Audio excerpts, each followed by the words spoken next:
Good afternoon, everybody. Welcome to our Facebook Live, Stay Healthy Doctor Talk. It's our first session for 2020. 2021, sorry.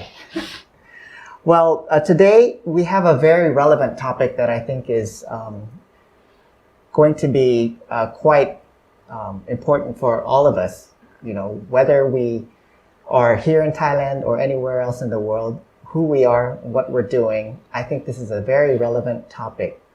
As you can see, our topic is coping with stress during COVID-19 pandemic.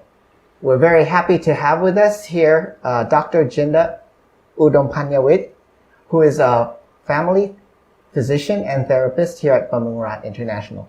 Welcome, Dr. Jinda. Thank you, Dr. Eliseo. So tell us what types of illnesses do you see, or what types of patients do you help, and what do you help them with? Just to introduce yourself. Yes. So I'm actually practicing a lot of family therapy and individual therapy, as well as couples therapy for patients who have conflict in the home, or sometimes they have medical illnesses. I deal a lot with cancer patients, and especially if they're in their advanced stage or dying stage, I help them as a family to overcome the stress and the mental issues that arise when there is these type of issues going on. So this is what I've been doing. Okay. Mm-hmm. Well, with the current state of COVID-19, COVID-19 was unheard of a year and a half ago. Yes. And as we all know, it has affected our lives many more ways than in some people it might be a lot of changes in their lives, and some people they might not even know that they have been affected by COVID. Yes. And some people's lives have been changed, and some people's lives are still just going on as usual. Mm-hmm. How has COVID changed the way, the types of patients that you see? Mm-hmm. Have you seen this affecting the people, and how do they actually come to you? What are the problems that they come to you with? There has been definitely a change in what I've been seeing, and it's palpable. I think a lot of times when I was still working with patients previous to COVID-19, I noticed that in terms of relationships, patients would come in with maybe not so much of conflict, but maybe affairs or loneliness or things like that. But once they are locked down or in quarantine, somehow there's more anxiety, there's more conflicts within the home, and they come in because of communication issues. On a personal level, there's been maybe sometimes because of the loss of safety and stability, threat of sickness and death, there's been anxiety, and some get really worried. And due to the socioeconomic issues that's been ongoing now, there's been a lot of maybe some depression as well that's been happening. It's affecting mostly people who originally have mental health issues. Mm-hmm. That's been whether it's social distancing or lockdown or quarantine, right, that has really aggravated their right. illness. Right. Or if there's already family dynamics that are not very good, then this happened like that. So you're saying that there's a change in the way people come to you, what they're experiencing. Mm-hmm. So how does this actually affect us? Can you explain that to us? How does a situation like social distancing, having to wear masks, going through changes in your lives, how does this affect us? And how do you explain that, How's it explained is we, in having I look at it from a lens of the loss. Mm-hmm. There's a loss definitely, maybe from a loved one, mm-hmm.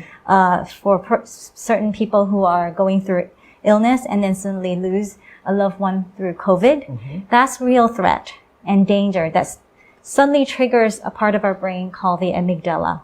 And then this amygdala, which is in the middle part of the brain, it triggers this flight or fight response because it's danger, you know. For some of us, it doesn't trigger that much. Maybe it's a loss of a certainty, and there's uncertainty, and the routine has been changed. And we're creatures of habits. So once this all change and it feels like there's danger, and we're in this kind of like a state where we are feeling like we've been triggered, then negative feelings like anxiety or fear or sadness, things like that can override and get through to us. I call this where we would be in a state of hyperarousal. I see that a lot where patients have anxiety and hypervigilance. They are always feeling like there's a fight or flight within them, and it could get really chaotic. But at the same time, some people will shut down, and this is called hypoarousal, and they can feel numb or they can freeze, and just go into a mode of not feeling anything or pushing it all down into their bodies. But what we would like to see is that people can slowly come out of that and be grounded, be more flexible, and have that window of tolerance. So you're saying that there are two extremes. Yes. where it's not good. Yes. And this causes effects onto our bodies and the way we act and the way we respond. Yes, the way we act is true. We call this unhealthy coping, which once a person feel that they're in danger, they can couple it with and they can't go anywhere. It's like they can't fight, they can't flight, so they freeze. And sometimes this energy that's built up in them, it turns into fear. And it sometimes feels like, I don't want to feel this fear. So some people then go into a hypoarousal state where they escape and they numb themselves. Or sometimes they just they want an instant high so that they could just avoid, you know. So there's this avoidance behavior. But some become hyperaroused and hypervigilant, so they, you know, keep searching the internet for information or try to control, not to prevent disaster from happening to them, so they buy and hoard. So this can happen.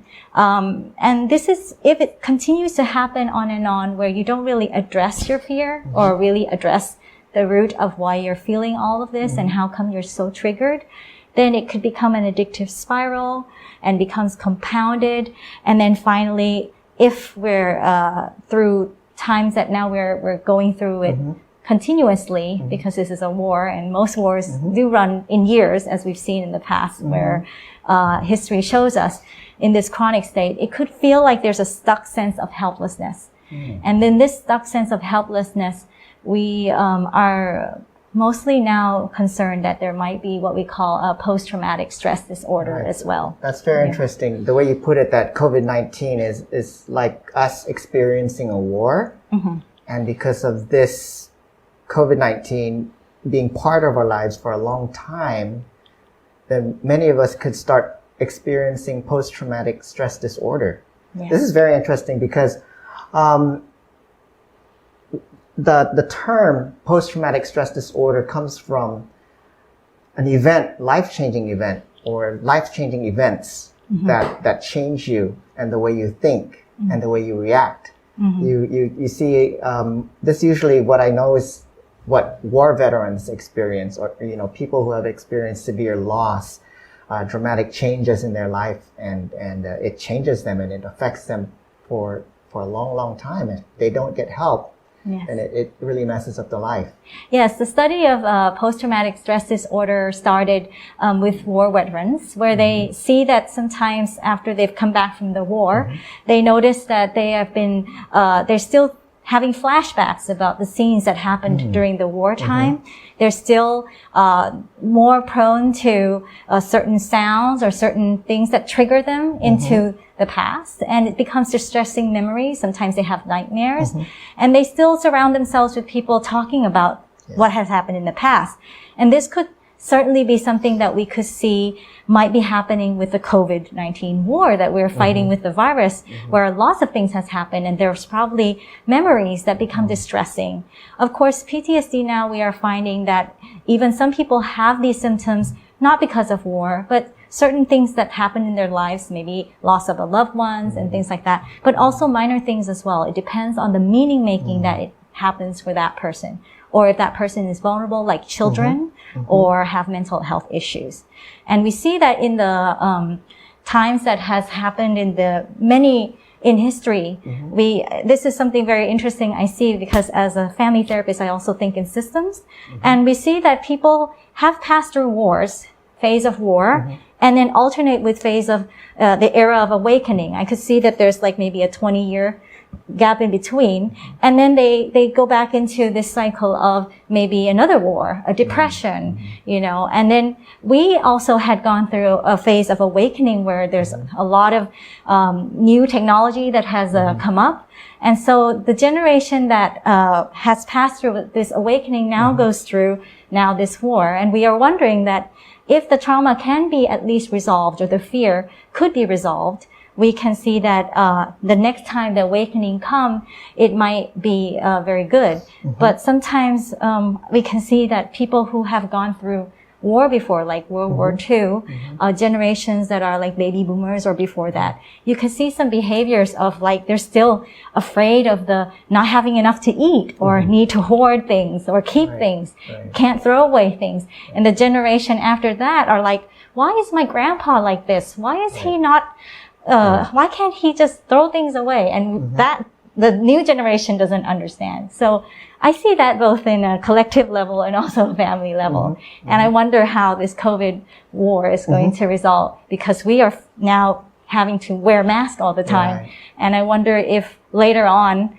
as we have newer generations, they might go like, why is grandpa and grandma so hygienic? Why are they so afraid of germs, Yeah. Yes. So this could happen as well, unless we kind of maybe work through our trauma and resolve and transform. Social distancing is a term that has popped up, I think, in just the past year, although social distancing in a way has already been in place to prevent a lot of illnesses from spreading. But the term social distancing was new to me. How does this affect us? How does it affect our lives and us personally? How does it affect us? Yeah, actually humans, we are wired to connect. So I talked about the amygdala, where we have this fight and flight response. But we are also wired to connect and be regulated emotionally with our loved ones. As long as we have someone beside us, we feel more safe. And so the problem with going through war is it feels like it's not safe. But in the past, when we go through war, we still feel that we have each other. We can be with each other. But now with the COVID-19, it's really a phenomenon because we have to social distance.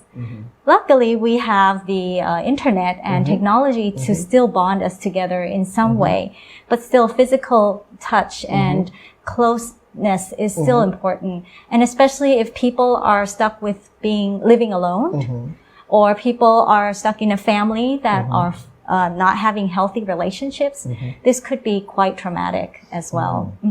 So at this point in time, this group of people need pretty much some attention to, be able to regulate themselves through this fearful time. Yes. Okay.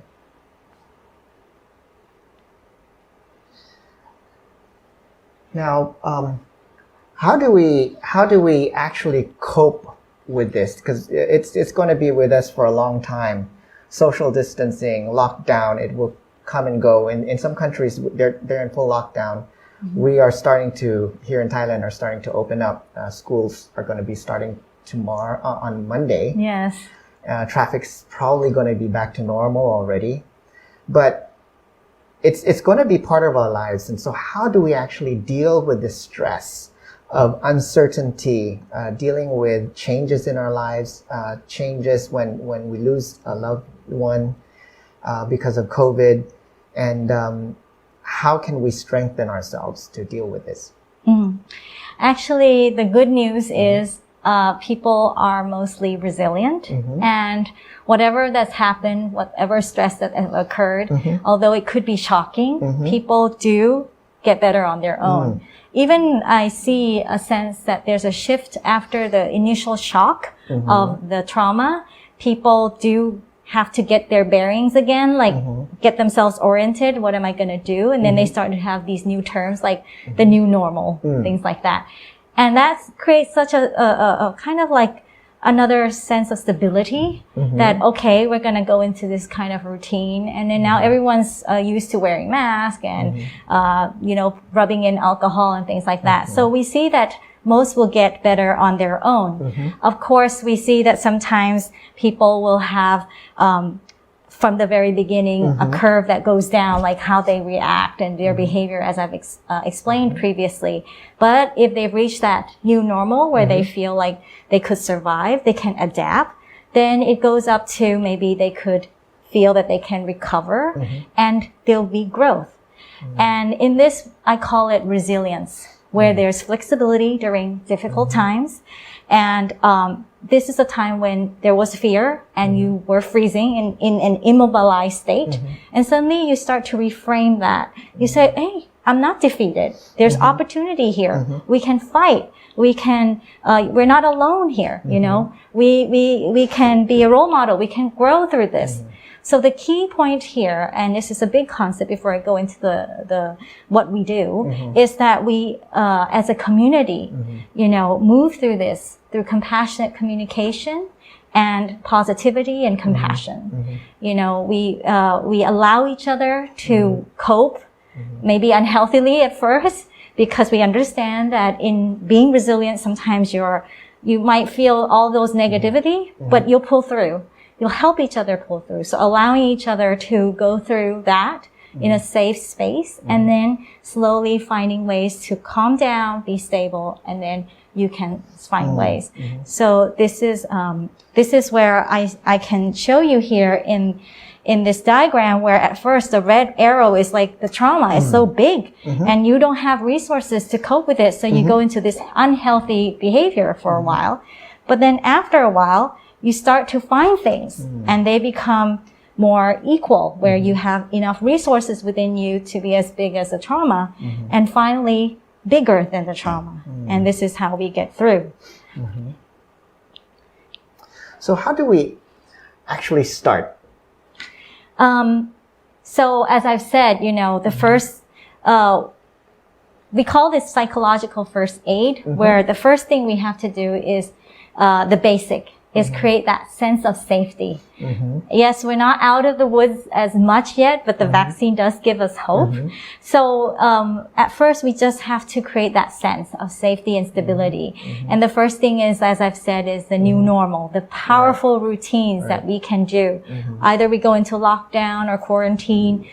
Try as much as possible to adapt until it becomes some sort of a routine for us, or even the way we protect ourselves. It becomes a routine. I know that when I get out, I take care of myself, but when I go into the house, I might have to take off my clothes, wash my hands, and things like that, But try to maintain a routine that is not as different as like totally different or as drastically different than the usual. If you have to work at home, try to still maintain that routine of waking up, eating as a family, and then as you go to work, usually you go outside, but you're in the home, maybe restructure your home in a way that you can still have that privacy in the workplace from your kids. So you still have that sense of normalcy in an adaptive way. So that means you might have to set boundaries and talk to your family when you're working at home. If kids are online schooling, you might renegotiate roles and responsibility. If it becomes too much at times, you can still say, okay, I can't do this. Feel okay to say no, and people around you can also feel okay that, you can't do it. So if we have that kind of understanding between each other, I think that's the first thing. We feel safe with each other. We feel safe with the circumstances. So we stabilize ourselves by starting some form of routine. Yes. Because it's the changes that produce these stresses. And if we can establish routine in our own lives, in our families. Yes. And that creates a sense of safety and stability. Yes. That will reduce our stress to a certain degree. Yes. Also, another thing that we notice, which some countries have coined COVID stress syndrome, is that there's been one of the highlights of this stress syndrome, like the symptoms that we notice is so much of the social media seeking and reassuring of safety. So there's a information overload that happens. And so that creates unnecessary stress as well. And also we've come to realize sometimes on the internet, some of the information are not really true, or can be true and cannot be true. It's just so confusing sometimes. So, another rule of thumb is to just, have adequate, like go through your information in a way that you filter it. Get the sources that are really like reliable, but not just read everything and in a panic state. If you're in a panic state, don't go reading these things. Work with yourself first. So once you go through the information, look at which one is facts, which one is just stories, and filter it. And just stick to the facts. And then make up your mind. That's the important thing. Sometimes you read, and then you're like, I don't know what to do, Go and talk to people, make up your mind, set up your routine. If you want to protect. If you want to do this and that to increase your immune system or increase your health, just do that. Yeah. Once you have that, then I feel like most of the people can be resilient in that way. But sometimes there's this emotional component which people come in and feel like they can't deal with their emotions. They become easily irritated. They have these angry outbursts. They have panic attacks. And I have a lot more of those. Or sometimes they have body sensations that are really weird coming in. And I would ask them to work with me in doing some stabilization techniques too. So you can actually stabilize yourself, your own emotions, when you feel that these things are coming to you. You're starting to feel unusually jittery or not normal. Then you're able to stabilize yourself. Yes, there's some really, there's some techniques that we've done for patients who have trauma. Because once you get triggered at that amygdala level and at a chronic state or a long time, sometimes you're in this hyperarousal state all the time. And how to really stabilize it is not just a psychological matter, but also a physiologic matter, where your sympathetic system has been activated for a long time. So we do grounding techniques because sometimes you're still being reminded of what's happened in the past and these things are still triggering you. So grounding is bringing you into the present state. So one of the things that I do is ask patients when they are going to, they're in that state of really like the environment is surreal. They're feeling that sensation of flooding to ground themselves by 5, 4, 3, 2, 1. Okay. So 5 is what 5 things you see in this room. What 5 things do you see in this room, Dr. Alicia? Well, I see you. I see the chairs. Everybody else here in the studio. Yes. So yes, I quickly let you move from that state where you might be very ruminating in thoughts and your feelings are overwhelming you and you don't, it's almost as if you're lifted off your feet. You can't get a grounding. To really ground yourself in the room, like, okay, what do you see? So you're projecting your thoughts outward now to orientate yourself about where you are. This is the first thing. Then I ask, what are the 4 things you can touch around you and feel around you? Like maybe put your hand, and this is projecting into your hand the feelings that you feel. Maybe the chair, maybe, the back of this chair. A water bottle, something cold, this will help you, again, take you out of that thought flooding sensation to really grounding yourself. Sometimes, what are you doing? Sitting in the chair, your feet is on the floor, things like that. Okay. Yes. And then 3 is maybe like, what are you hearing? And things like that. And some people find sounds really comforting and stillness really helping them feel still.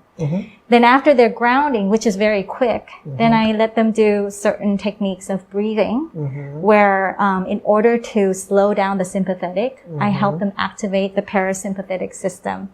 And in doing this, I let them breathe in maybe at a count of 4 and out at a count of 7. So the exhalation is longer than the inhalation. And this will stimulate the parasympathetic system so that the heart rate goes down, your muscles relaxed, and then maybe do a body scan where it's tense and to clear up all the tenseness. But the last thing I help them do as well as they are breathing like that and calming themselves down is the butterfly hug.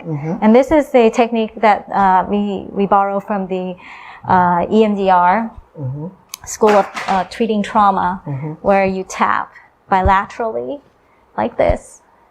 Or you can do like this. Yeah. Yeah. This is tapping stimulates both sides of the brain.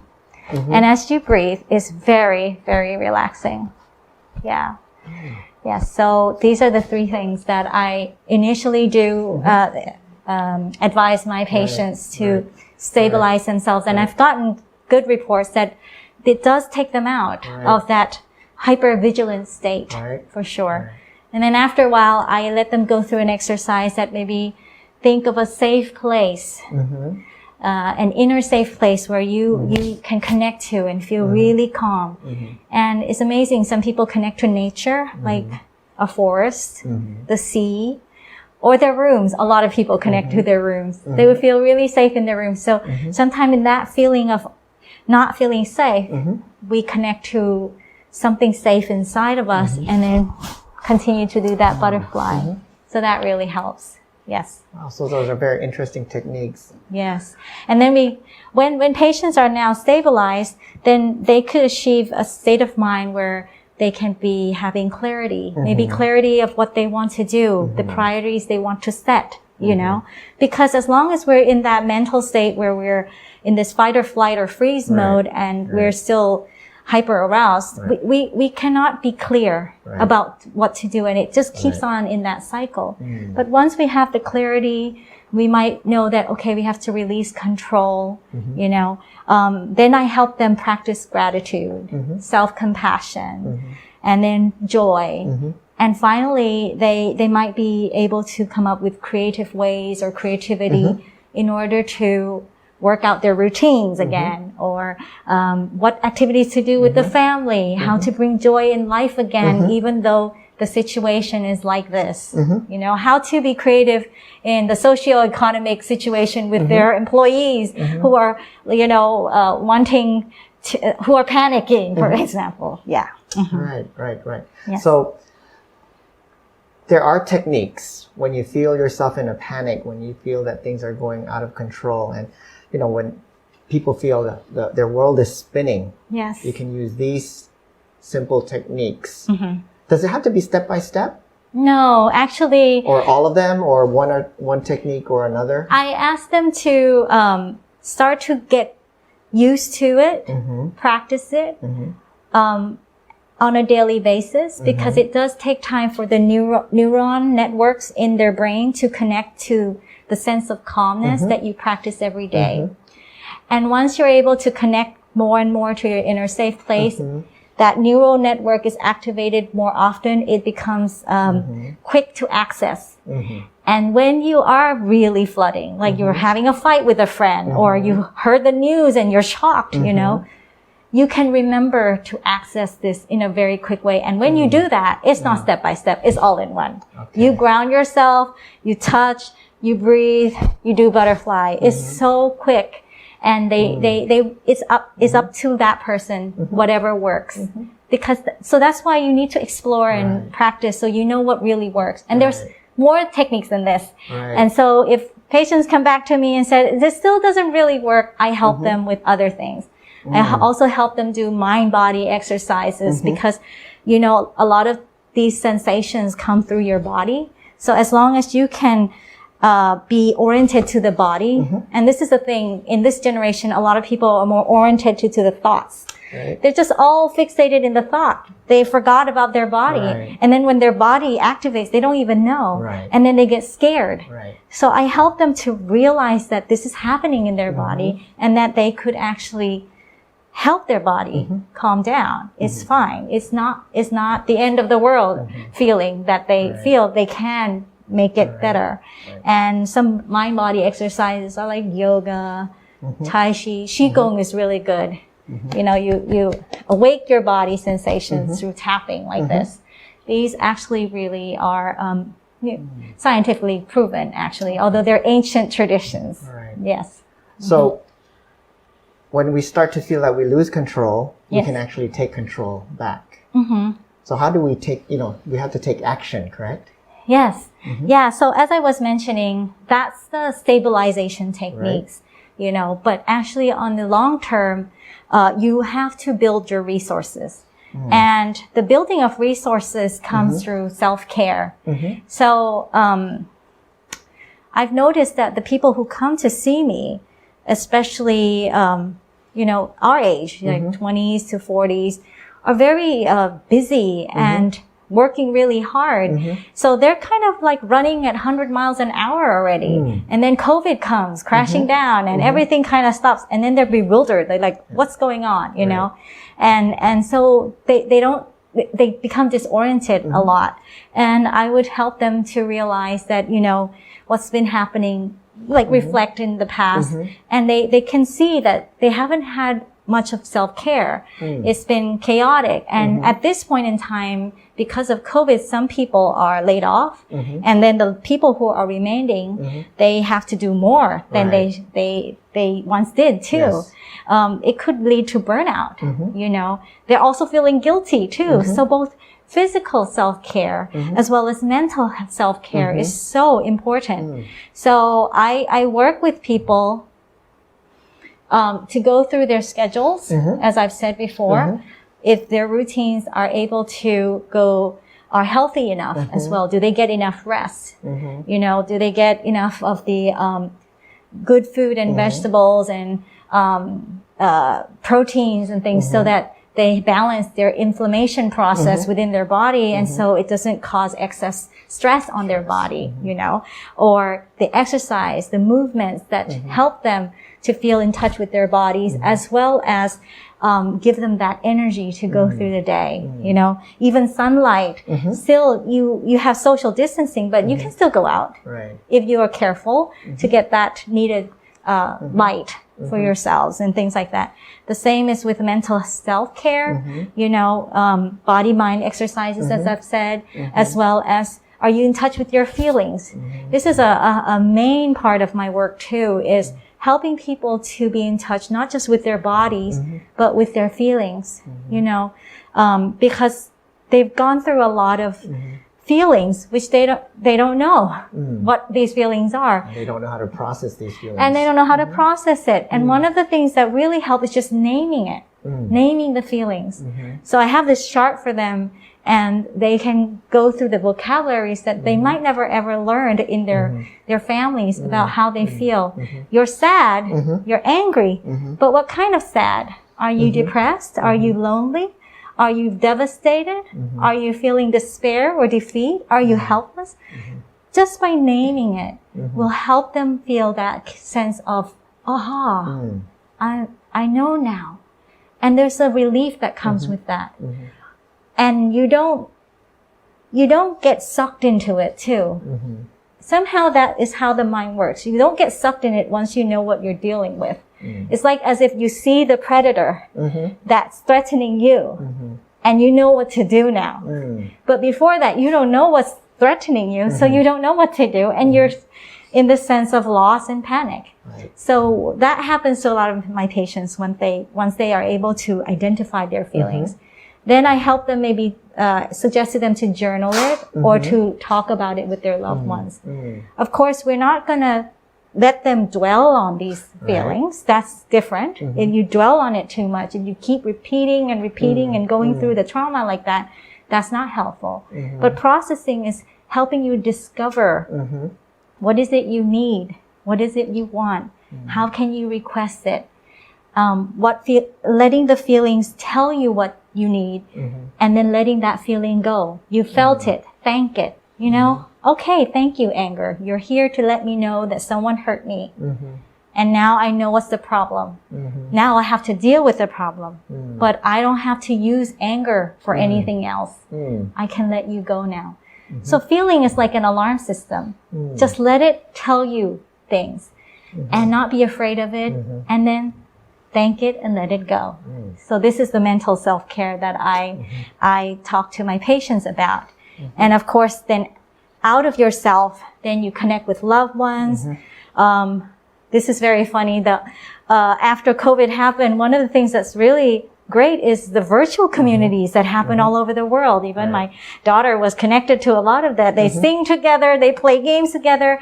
So we as human beings have the capacity to be so creative. We can still connect to nature in places of positive energy. I tell my patients all the time, if you can, start building places where you can go there and feel good. Bring people you love to that place. And once you have that connection with that place, when you feel really flooded and down, you go to that place, the positive energy comes back to you. The last thing I see a lot of people do during COVID is they start to see that the time that they, like suppose they can't go out anymore and the things that they used to enjoy, they don't know what to do anymore, or they don't have a job anymore, they turn that into an opportunity to learn more. Learn things online, self-development. So lots of things are now online for people to learn. Some are even free. So you can try to get access through these resources like that. And the last one, I think that's a huge one, is when people are connected. Now, this is a time when you, a lot of people tell me after a while, the COVID has actually opened up a time for them to be with themselves, with their loved ones, and also with their own spirituality, with their life purpose, maybe connecting to something bigger, like many people are talking about God or nature, and finding a way to have this deep peace and hope. As if the material things of this world that they were used to, like, you know, consuming, running after the society and things like that, they start to question that, and they start to come back to themselves and ask themselves what it is that really is for them, that they really want for themselves. That's more lasting, you know. So COVID has turned into that as well. It's stressful, but it could be a place of spiritual growth and transformation. Yeah. So if you know, you're here on your own and you try to do all of these things, but you still feel that you're getting nowhere. You still feel that you're stuck. What can I do? If I'm in a place where I feel I've done everything already and I still feel stuck? Okay.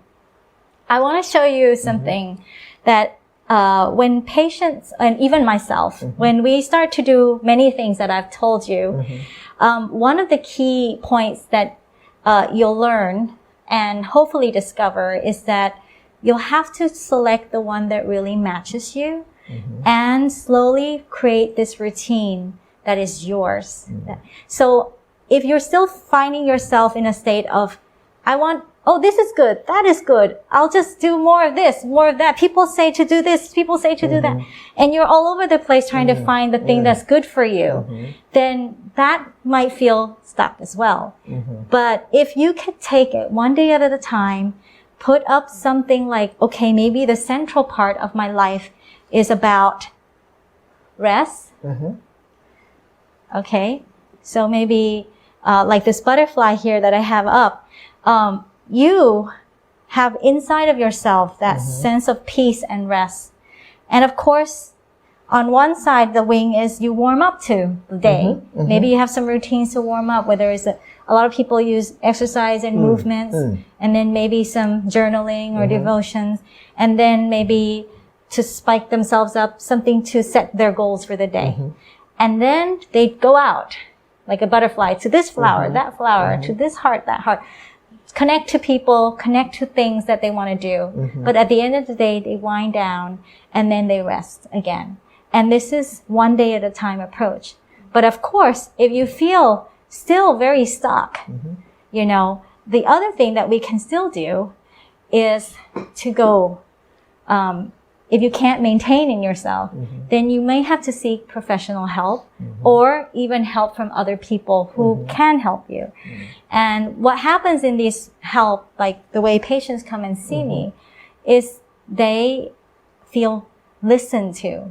And when I talk about listening, I love this character, the Chinese character that's put up here, is when you listen not just with your ears, you listen with your eyes.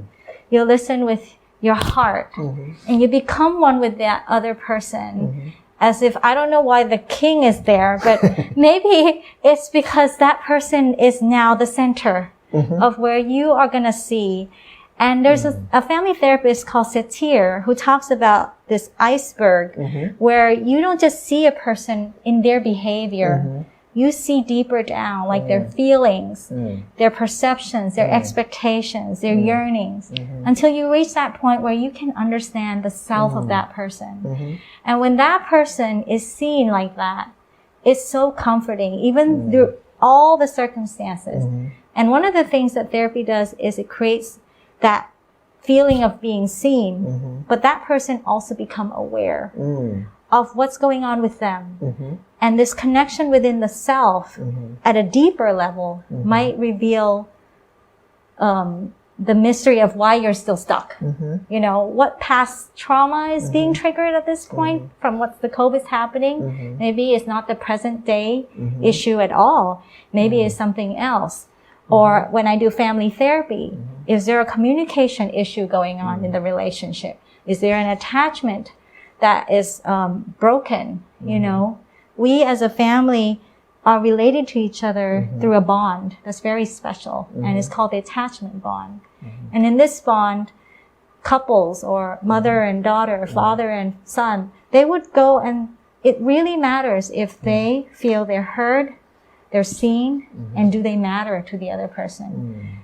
And so during the COVID time, when we are very vulnerable and feel a sense of intense feelings, stabilization helps. Self-help, self-care helps. But if you are still feeling like alone or not connected deeply, it can still be destabilizing, especially when you're triggered in fear. The last thing is, if you're still really stuck and having PTSD, I feel like the EMDR therapy, which is one of the practice that I do, where we actually stimulate the brain both sides by eye movement, and brings a person to review the past of their trauma, and they can actually be released from certain distressing memories through this technique. So in combination with the current present circumstances where they restore themselves, within their family and their relationships, they also restore their past. And it's a very complex and complete process. Of course, I also sometimes access the help of psychiatrists who give some medications as well if a person is really suicidal or having panic attacks that really destabilize them. And the techniques that I'm using, or the talking that I'm doing, or even the EMDR that I'm doing is not quick enough to stabilize them. I access this first too. And then in combination with the medication and what I'm doing in therapy, they can then later on take off from the medication, and they could find the root causes and help them transform. Another very important field of doctors that I also love to let my patients go to is the functional med doctor or the anti-aging doctors. They might do hormone panels or, you know, maybe some vitamins, or because some people are very stressed and so much of their hormones are in havoc. So much of their stress hormones need to come down. And there's such a lot of inflammation processes going on. So a lot of my patients have benefited from taking the vitamin infusions and things like that, or even take some hormones to help them reduce their stress, you know. So I use a combination of many things so that they could really feel the difference and reset themselves straight through. Yeah. And finally, I think when people come to that point where they could restore themselves and their relationships, they can find that this is the COVID is like, it has its own silver lining in this cloud, where it seems like a dark cloud at first, but there's meaning in there that they could find through and through. And as a collective community, so I like to use the butterfly, you know, if you're just one lone butterfly, you kind of like, the storm comes and you can't survive, you know. But I've seen butterflies, they come together and they go on this tree, and they're a whole colony and they're together. Right. And I think that's important as we go through COVID, that we go through it together. And, you know, be that butterfly that really has the rest and the routines and the connection together. And I think we'll get through this Yes. time. Right. Yeah. Very good. Also, there you have it. Dr. Jinda has given us a lot of advice and recommendations how to cope with stress in this time of uncertainties, in the time where COVID-19 has disrupted our lives in so many ways, and also how we can actually get in touch with our own selves and take control of our own lives and move it forward. And even if you feel stuck, then we're able to offer this type of help for you through counseling, through medication, and physical rehabilitation. We do have questions right now. I think we can move to our question and answer portion. Yes. Let's see. Okay, so most people are impatient about COVID-19. You know, when will it go away? Why does it still keep staying? You know, when will the vaccine start having its effect? You know, and so what's your advice for people who, you know, just can't wait for COVID to get over? I think the feeling is mutual. It's very normal that everyone is feeling in this way. You know, it's understandable, but I take comfort in the fact that if we step back and look at history and time, like I said, the war, we are a generation that has met a time of peace. And so we've never really know how long and how much suffering the war is, like the way our grandparents, actually my grandparents did. And so if you want, you know, at first just step back and see that we're just going through an era like the people in the past did. And they've survived. So we will survive. And another thing is you can go back and talk to the people of that generation. How did they go through it? They went through it 4 or 5 years. Right. We're in our second year. Yeah. So yes, it's hard, but I guess it's a time to develop that kind of patience that we don't have because we were in a generation that doesn't have to go through something like this. And another thing is a silver lining. If we can navigate our way through it, it's not about tolerating it. Right. We can start to enjoy it. And take control. And take control and go through it. Yes. Okay, so that was a question from Mr. Abdul Salam. Yes. We have one question from Arif Khan. So it says, in new normal life, we can't be active compared to our previous times. Yes. So, you know, what can we do? I think we are used to being active as a collective level. Like we go to the gym and then if we want to go outside to, you know, to different places, we go together. And we go in big groups or we go out to places and you kind of like traveling has been a part of our lives so much and we travel in masses. And so those things mean that we connect it to active, being active. But actually we might have to learn to uncouple that. That being active may not look like that, but it doesn't mean we're not going to be active. We can still, maybe as a family, exercise together, go to a place that's more, you know, not so much people, maybe the park instead of the gym, or maybe have a room in your house if you have the space to exercise. I exercise in just my room too. But we have YouTube now, so we can look at YouTube instead. So we have to be creative. Or traveling. We might have to travel by car. We might have to go to less places, but we can be creative about how to be active in that place. Most people in the past travel by sightseeing, but now maybe you might learn a different way of traveling, like you go as a family and settle in a place where it's maybe your home or a safe place away from people and then enjoy activities together as a family or go explore nature together. So you can still, I think, be active So I think one thing that we are able to do now is, spend more time together with family. Yes. And so we could also organize activities within our family, have some family time, do some activities together, play some board games together. This will build our family relationship, make it stronger in the also. Yes. And it doesn't necessarily have to be physical activity. It could be different types of activity.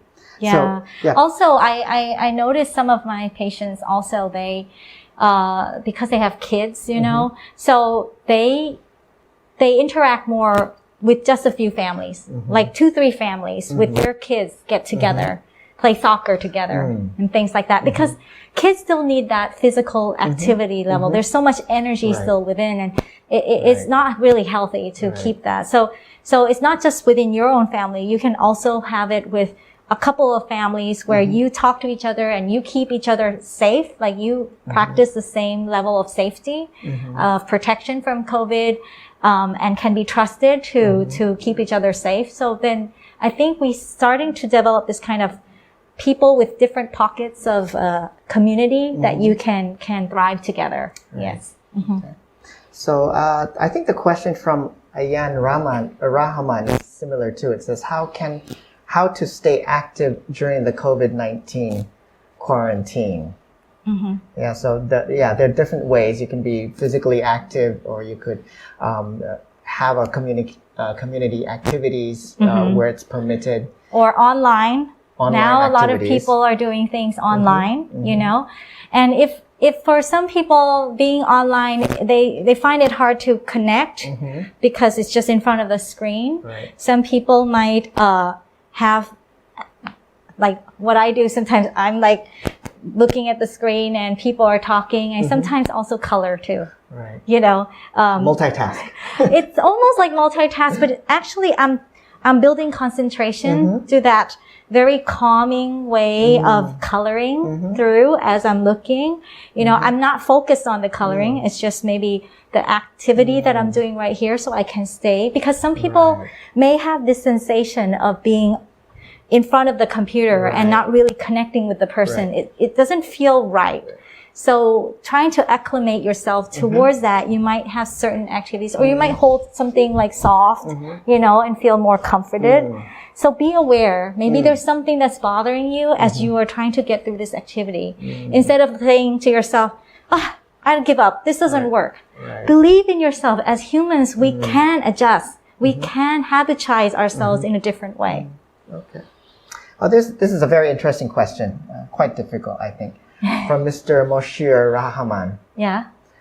Some people already affected and already cured. So I think people already had COVID and now they're well. Yeah. But socially they are harassing. So that's difficult. And how can they overcome? Or how? So they're being socially harassed? Is that what's happening? But socially they are. Yeah, I think so. I think this is something that we also observed in when we heard some of the news where, and this is part of the COVID stress syndrome too.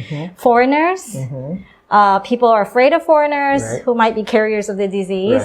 And we see behaviors where you're avoiding, or what you've touched and where you've been, Or you've just been discharged from the hospital. Yes, or people who are sick, yes, or even medical personnel like us are all in this group, where people are afraid and in fear of you. And then some are rightly so because they have cancer, they have immune compromised diseases, they're pregnant, they're children. So there's this disparity, like, I don't want to connect with you. And it could really hurt, to be felt like, you're being afraid. Yeah, discriminated. One of the things is both sides. The side that is really fearful and avoiding may need to, as I've said, get the facts straight, learn to calm yourself. Is this your stress reaction or is this reality? If you do have illnesses or vulnerable to COVID, then obtain adequate protection. But you can separate it from all that intense fear. On the other side, if you're the person who's being, discriminated, stabilize your own emotions and don't take it too personal because people are like I said, allow everyone to cope. They do go through that stage of fear, but it might not be forever. They might have been going through a dip, but they might come out of it. If we're patient enough, people will pull through and we can still be friends or, live together. Right. Yeah. This is another question that I'm sure a lot of people think about. How to take care of sick people that are afraid, since they are afraid to go to the hospital. Oh, actually, a lot of medical care facilities, including Bumrungrad, are having what we call teleconsultations or telemedicine. Yeah. This is even eye contact with my friends in the U.S. Almost all of their therapy are now online. Yes. And they're finding that it's really useful because people love it. They're here, they're in their homes, in their comfort, and they can talk and very private. Right. But it's not just for mental health. Physically, in Bumrungrad, we have, I think you know more than me, we have labs. You can go out and take lab tests and send medication home. You talk online with your doctor. Yes, there might be that, side where the doctor can't really feel you. So there's some conditions that you do need to come in, but there's some conditions you don't need. There's just a follow-up is adequate. So hopefully that will take the burden off for you and actually being telemedicine, instead of having to come in, if there's something that you have a quick question, there's a variety of different services to get an answer now online. So actually, people are finding it much more easier in that way to care for a loved one who's sick. Well, on the other hand, you might be scared to come to the hospital. Yes. But Bumrungrad does have a lot of infection control processes in place. We screen all the patients that come in, temperature screening, and also we take the history of their travel and what types of symptoms they're experiencing. So you can be assured that when you come to Bumrungrad International, you are in a safe place, in a disease-free area that is always being screened and cleaned according to standard. So you might not want to come to the hospital. You can avail of the telemedicine services. Pharmacy can send your medications also. And we can also take labs from your home. But on the other hand, it's also safe to come to our hospital. Yes, and also, as I've said before, if you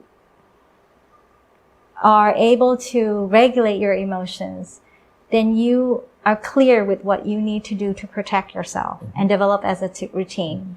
Wear the mask. When you want to touch your face, when you want to eat, you wash your hands. Everything else, you can say, okay, we don't know what it is. So you don't have to be afraid of it, but you just have to protect yourself. And then when you go home, you protect your loved ones. Yeah. All right. So I think we've come to the end of our session. It has been a very pleasant discussion. It's my pleasure to have been able to talk to you and listen to the different advices that you have that I think is very relevant to everybody that is watching us. So thank you very much, Dr. Jinda. And thank you all also for joining us this afternoon. If you like the content that we have provided this afternoon, say so in the comments below. Or you could also click the like button, and I'd like you to subscribe too, so that you won't miss any other further content that we would be sharing, and you can catch us live too. Thank you very much, everybody, and have a pleasant day.